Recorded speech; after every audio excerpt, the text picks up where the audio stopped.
உங்களோட மனம் நீங்கள் என்னென்ன பிரச்சனை இருக்குன்னு எங்களுக்கு தெரியாது. ஒவ்வொரு கடைகளையும் கூப்பிட்டு இப்போ கூட்டங்கள் வச்சதுக்கு காரணம் முதலாவது அறிமுகம். அப்புறம் பிஹெச்டின்னு சொல்லிக்கொண்டு நிறைய பேர் யூனிஃபார்மோட வந்து நான் நம்முடைய ஏரியா பிஹெச்டின்னு சொல்லலாம்.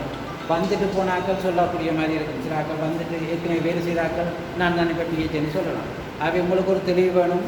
ஏன்னா நியூஸ்களெல்லாம் வருது, காசுகள் பண்ணுறாங்க, சாப்பாடுகள் பண்ணுறாங்க, விஷயமெல்லாம் போலியான ஆக்கள் வந்து பண்ணுறாங்க. இந்த ஏரியாவில் மிஸ் கூடி ஒரு மிட்வேப் கூடி மிட்வேப்னு சொல்லிக்கொண்டு ஏரியாக்களில் போன ஆக்களும் இருக்கிறாங்க புதுக்குடி இருக்கு.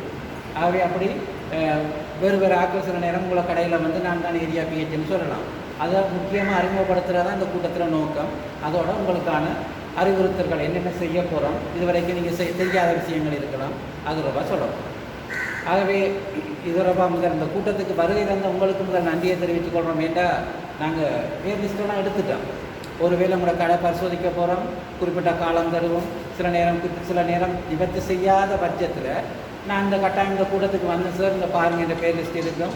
நாங்கள் சில நேரம் எங்களுக்கான இன்னும் கொஞ்சம் காலவாசம், சில நேரம் நாங்கள் 2 கிழமை தந்தால் எங்களுக்கு இன்னும் கொஞ்சம் காலம் தாங்க நாங்கள் செய்யணும் தந்தால் முன்னுரிமை அடிப்படையில் உங்களுக்கு காலம் தருவோம். நாங்கள் ஏன் எங்களை பேச்சை கேட்டு கேட்டு ஒழுங்கின்படி வந்தாக்களுக்கு நாங்கள் முன்னுரிமை கட்டாயம் தருவோம். வராதாக்களுக்கு நாங்கள் எக்ஸ்கியூஸ் தரதை பிறகு யோசிப்போம். சரி, ஆகவே இந்த கூட்டத்துக்கு வருகை தந்த உங்களுக்கு முதற்க நன்றியை தெரிவித்துக் கொண்டு இந்த கூட்டத்துக்காக மன்னார் மாவட்ட மேற்பார்வை பொது சுகாதார பரிசோதனை வந்திருக்கிறேன். மற்ற டாக்டர் ஒரு மீட்டிங்கில் போயிருக்கு. சில நேரம் அவரும் டாக்டர் ரூபன் தான் இப்போ உங்களுக்கு சுகாதார வைத்திய அதிகாரி. அப்போ அவரும் சில நேரம் கலந்து கொண்டு போய் ஆகவே இது தொடர்பான கூட்டம் தொடர்பான உங்களை நீண்ட நேரம் வச்சிருக்க மாட்டோம். 11:30 முடிச்சிருவோம். 1 hour தான், அதுக்கு மேலே உங்களை வச்சிருக்க எங்களுக்கு விருப்பமும் இல்லை. ஆகவே இது தொடர்பான கூட்டம் தொடர்பான மேலதிகமான சுகாதார சம்பந்தமான சில விடயங்களை எங்களோட மேற்பார்வை பொது சுகாதார பரிசோதனை திரு வின்சன் அவர்கள் உங்களுக்கு அறிவித்தல்களை வழங்கும். எடுத்து அனுப்பும் 2 அதில் கொஞ்சம் கவனமாக இருங்க. ஏதாவது நாங்கள் சாப்பிட எடுக்கிற பொருளை கூடுதலாக கைப்பற்றி வைப்போம். ஏதாவது சந்தேகமான பொருள் இப்போ எங்களுக்கு உணவு பரிசோதனை சொன்னபடி உப்பு கொஞ்சம் பிரச்சனையாக இருக்குது. என்ன உப்பு கொஞ்சம் நாள் தரப்பட்டு இப்போ வரவழைக்கிறதால உப்புல கொஞ்சம் பிரச்சனைகள் இருக்கலாம். நாங்கள் உங்களோட கடையில் வந்து உப்பை செக் பண்ணும்போது ஒரு மாதிரிக்கு 3 பேக்கெட் உப்பு எடுப்போம். 1 கிலோட 3 சாம்பிள் எடுப்போம். அதில் 1 உங்களுக்கு தருவோம், 2 நாங்கள் கொண்டு போவோம். ரைட், அப்படி சாம்பிள் எடுக்கிற நேரம் நாங்கள் சாம்பிள் எடுக்கிற பொருள் சில நேரம் நீங்கள் 100 பேக்கெட் உப்பு வச்சுருந்தீங்கன்னா அவளும் ரிப்போர்ட் வர மட்டும் தடுத்து வச்சுருக்கோம். அப்புறம் நாங்கள் சீல் பண்ணி வச்சுட்டு போனவங்களை எடுத்து பரட்டு ரிப்போர்ட் பரட்டு நல்லதாக தான் நீங்கள் வித்திடக்கூடாது. அதுக்காக புதிய பொருள் எடுக்கும்போது மிக கவனமாக எடுங்க. ஒன்றாக லேபிளோட எடுத்துக்கொள்ளும். கட்டாயம் விசிட்டை வண்டி வைத்துக் கொள்ளுங்க. ஏன்னா உப்பு யார் வாங்கிட்டு போகிறது தெரியாது. சில நேரம் வரைக்கிட்டு அவசரத்துக்கு போயிடுவாங்க. ஆகவே கட்டாயம் கூட இதை பாதுகாக்கணும்னா கட்டாயம் விசிட்டை வண்டி வச்சுக்கொள்ளும். 2வது விஷயம், இந்த காலாவதி திகதி முடிவடைந்த பொருள் அதுக்கு எக்ஸ்கியூஸே இல்லை தானே. அப்படி முடிவடைந்த பொருள் கூட கடைக்கு இருந்தால் தயவு செய்து கடையில் பகுதிகளே இல்லாமல் வேறு எங்கேயாவது செப்பரேட்டாக ஒரு பாக்ஸில் போட்டோ இல்லை பேக்கில் கட்டியோ காலாவதி திகதி முடிவடைந்தது இல்லை ரிட்டர்னுக்கு கொடுக்க போகிறோம் எழுதி போட்டு எங்கேயாவது கட்டி முறையில் வைக்கணும். ஒரு மேல் தட்டில் எல்லாம் சாமான் அடுக்கி போட்டு கீழ் தட்டில் வேணும் போட பொருள்லாம் அடுக்கி வைக்காது. அடுக்கி வளர்க்கிற பிறகு நாங்கள் பிடிச்ச பிறகு எக்ஸ்கியூஸ் கேட்டுக்கிறோம். லீகாஸ்க்கு வேறு வந்து இருக்கிறீங்களா? லீகாஸ்கோ வரையில் என்ன அவங்க அந்த கம்பெனி தாய்மாருக்கான உணவுகள் வழங்குறது அவங்களுக்கு தான் பேசாத பெரிய அவ்வளோ தாய்மாருக்கான உணவு வழங்குறது. பொருட்கள் நல்லா இருக்குது. உதாரணத்துக்கு நல்ல கச்சா நல்ல கோப்பி கையில் எடுத்து பார்க்கும்போது எல்லாம் தூய்மையானதும் நல்லாவும் இருக்கும், ஆசையாகவும் இருக்குது. ஆனால் எங்களை கண்ணுக்கு சிலது பிடிபடாது. எடுத்து மணந்து பார்க்க நல்லா தான் இருக்குது. சந்தேகத்துக்குரியபடியில் செக் பண்ண எடுத்து அனுப்புகிறோம். எடுத்து அனுப்புகிற நேரம் 2ம் போக்குவரத்து கூடாது வந்து. ஆகவே சில பொருட்கள் நம்ம பார்வைக்கெல்லாம் நல்லா இருக்கும் மாதிரி எடுத்து அனுப்பும் போது கூடாதான் வரும். ஆகவே இந்த பொருட்களோட விஷயத்தில் மிக கவனமாக இருந்து வருங்க. பொருட்கள் பார்க்க நல்லா இருக்கும், தெளிவாக இருக்கும். ஆனால் என்ன ரசாயன பொருட்கள் சில நேரம் கவுப்பியில் என்ன பிரச்சனை இருந்ததுன்னா கவுப்பி நல்லா இருந்தது 1-2 மணி சின்ன ஓட்டைகளாக இருந்தது. அது முழுக்க கொஞ்ச நாள் போய் பார்க்க அவ்வளவு பண்டருக்கு போய் இருந்தது கவுப்பி மொழி. ஆகவே சில பொருட்கள் வேண்டும் போதும் கவுப்பி உருது ரவையெல்லாம் வேண்டும் போதும் மிக கவனமாக இருந்தது. மற்ற பொதி செய்தவங்க விஷயத்தில் பாருங்கள், சில பொருட்களில் பொதி செய்தா சில சீனியெல்லாம் சில அவசரத்துக்கு பூச்சிட்டியில் பொதி செய்து வச்சிருப்பீங்க. லேபிள் பண்ணால் பொதி செய்ய வழிகிட்ட எந்த பொருளாக இருந்தாலும் கட்டாயம் லேபிள் பண்ண வேண்டியது. லேபிள் மிக கிளியராக இருக்கணும். லேபிள் என்ன இப்போ லேபிளில் சில விஷயங்களை அவர் நுணுக்கமாக பார்க்க வலிக்கிறாங்க. லேபிள்ன்றது ஒரு பெரிய ப்ரொசீஜர். நீங்கள் நினைச்ச மாதிரி காமாட்சி கடை இத்தனை கிலோ சீனி காலாவதி எழுதி போட்டு வைக்கிறீங்க. லேபிள் நிறைய ப்ரொசீஜர் இருக்குது. ஒவ்வொரு மொழியில் இருந்தாலும் ஒவ்வொரு பொருளில் இருந்தாலும் என்னென்ன உள்ளடக்க வேண்டிய விஷயம்லாம் தனியாக இருக்குது. உங்களுக்கு லேபிளோடு தயாரிக்கிறாண்டா நீங்கள் எம்ஓஜி ஆஃபீஸுக்கு வரலாம். பிஹெச்ஏ கொடுத்தனா வீட்டில் தெரிஞ்சு சந்தேகம் வந்து போஸ்ட் ஆஃபீஸுக்கு வந்தீங்கன்னா தொடர்பான தெளிவான விளக்கத்தை சொல்லுவாங்க. நீங்கள் என்ன மாதிரி ஒரு லேபிள் தயாரிக்க போகிறீங்க, பூச்சிக்கில் ஒரு லேபிள் வந்து தயாரித்து ஒட்ட போகிறோம்னா அதுக்கான முழு விளக்கம் சொல்லி தருவாங்க.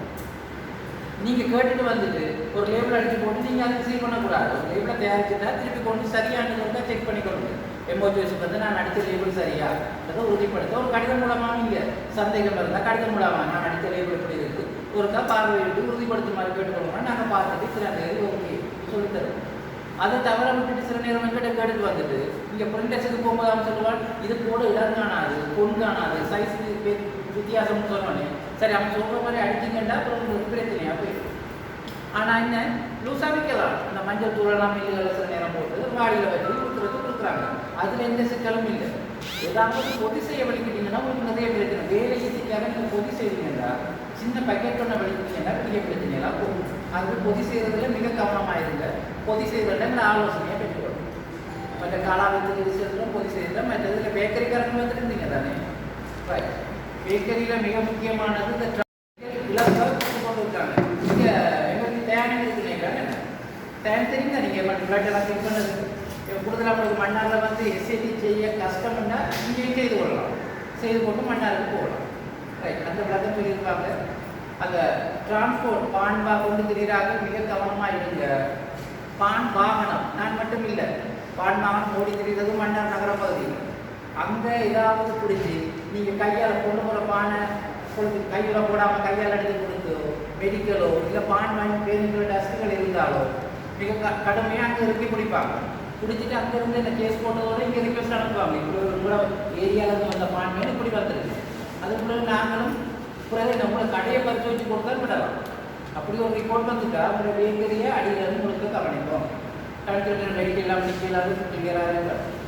மற்றது மிக அடுத்த முக்கியமான விஷயம் இதில் கொத்து ரொட்டி போடுறாங்க இருப்பீங்க. கூடுதலாக கொத்து ரொட்டி பார்க்க தூக்கி கொண்டு தான் இருக்கும், அது பிரச்சனை இல்லை. ஆனால் என்ன வெளியே நிற்கிறாங்க கட்டாயமாக ஏப்ரல் தொப்பியோடு இல்லைங்க. யாராவது நீ ஃபோட்டோ எடுக்கலாம்.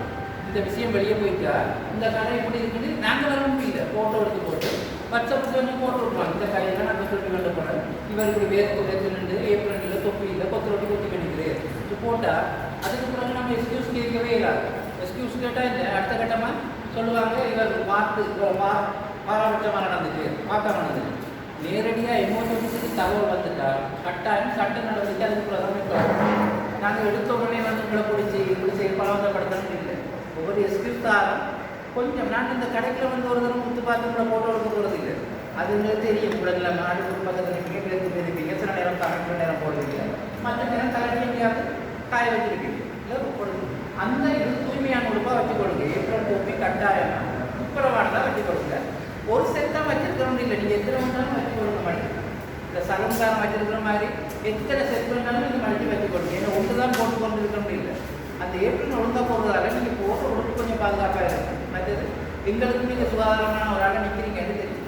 ஆகவே இன்றையிலிருந்து கட்டாயமாக உங்களை நான் கேஸ் போடணும்னு விருப்பமே இல்லை. ஏன்னா உங்களை உடனே கேஸை போட்டு கோர்ட்ஸில் போட்டு காலையில் போனால் பயணம் மட்டும் ஜாய் செஞ்சுருக்கு, அதுக்கு ஜாய் சாப்பிட போனால் சில நேரம் பின்னேற மட்டும் நிற்பீங்க.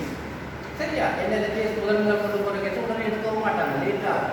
ஆகவே அங்கே கொண்டு வச்சு உங்களை நீண்ட நேரம் காக்க வைக்கிறது உங்களை தொழிலை எடுக்கிறது நோக்கம் இல்லை. நீங்கள் மக்களுக்கு பேசாத மக்களுக்கு வெளி மாவட்டம் இல்லை பேசலாது அவங்களுக்கு சுகாதாரமான உணவை கொடுக்குறோம்ன்றதை அவங்களுக்கு மனசுக்கு தெரிஞ்சுட்டா சரி. அவங்க இந்த கடையில் இல்லை நிற்கிறாங்க, நம்பி வேண்டலாம் சாப்பாடு அப்படி ஒரு ஒழுங்கை கொண்டு வாங்க. என்ன வெளியில் ரொட்டி போடுற 2-3 ஆட்கள் திருப்பி சொல்லிட்டோம். உள்ள நிற்கிறது நான் ரொட்டி பார்க்க மாட்டேன், ரோட்டில் போகிற நேரம் சிலன்னு அப்படி இருந்தால் கட்டாயம் என்ன 10,000 ரூபாய் ஃபைன் பண்ணலாம். கடை உரிமையாளருக்கு இல்லை, நிற்கிறாளுக்கு மட்டும்தான். கொத்து ஏப்ரல் தொப்பி இல்லாமல் கொத்து போடுறாளுக்கு தான் கேட்டு போடுவோம். முதல் மாதிரி நான் கொசை சொல்லிட்டு ஓடிடுவேன் அப்படியெல்லாம் சொல்லிடலாம். கட்டாயம் நீங்கள் எப்படி தொப்பி இல்லைன்னா உங்களுக்கு தான் கேஸ் வரும். நீங்கள் தான் 10,000 ரூபாய் கட்டணும். உங்களோட சம்பளத்தில் தான் கட்டணும்.